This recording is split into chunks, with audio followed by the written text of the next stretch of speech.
తమరు ఏమీ చేయకుండా ఏదో చేశానని మాట్లాడతాం.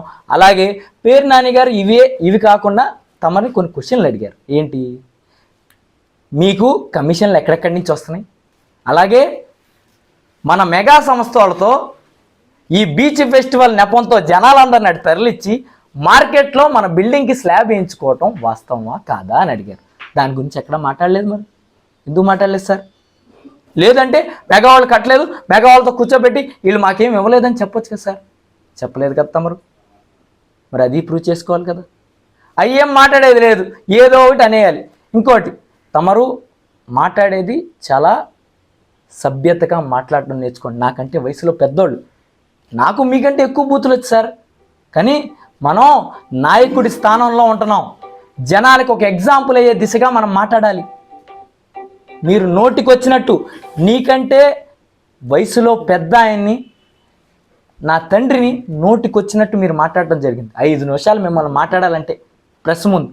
కానీ నా తండ్రి నాకు సంస్కారం నేర్పారు, పెద్దవాళ్ళని గౌరవించడం. అందుకే మీరు ఎప్పుడైనా చూసుకోండి, తమరిని నేను రాజకీయంగా విమర్శిస్తా తప్పితే ఏ రోజు వాడు వీడు అని కానీ అంతకంటే పెద్ద పెద్ద పదాలు కానీ నేను ఏనాడు మాట్లాడలేదు. అన్నపూర్ణ క్యాంటీన్ దగ్గరికి వెళ్ళిపోయి మీరు ఊరికి ఒక గుడ్డ కప్పుకొని మీరని తెలియకుండా అట్ట వెళ్ళి కూర్చుంటే తమరి కార్యకర్తలు మాడుతున్నారు సార్. పాపం కమిషన్లు అన్నీ పెద్ద ఆయన తినేస్తున్నాడు, మనం తింటాకేం లేదని వాళ్ళు మాట్లాడుకుంటున్నారు సార్. మేమేదో టీకో బోకి వెళ్ళినప్పుడు వాళ్ళే మాట్లాడుతున్నారు. కొద్దిగా కనుక్కోండి, నేను అబద్ధాలు చెప్పట్లేదు. కాబట్టి అన్నీ తెలుసుకుని గ్రౌండ్ రియాలిటీగా మాట్లాడండి. ఏది పడితే నాకు మీడియా ఉందని ఏది పడితే అది మాట్లాడేస్తే కుదరదు సార్.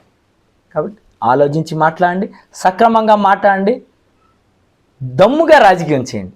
అంతేగాని నిస్సిగ్గుగా ఎట్లా పడితే అట్లా మాట్లాడటం, కుటుంబాల గురించి మాట్లాడటం.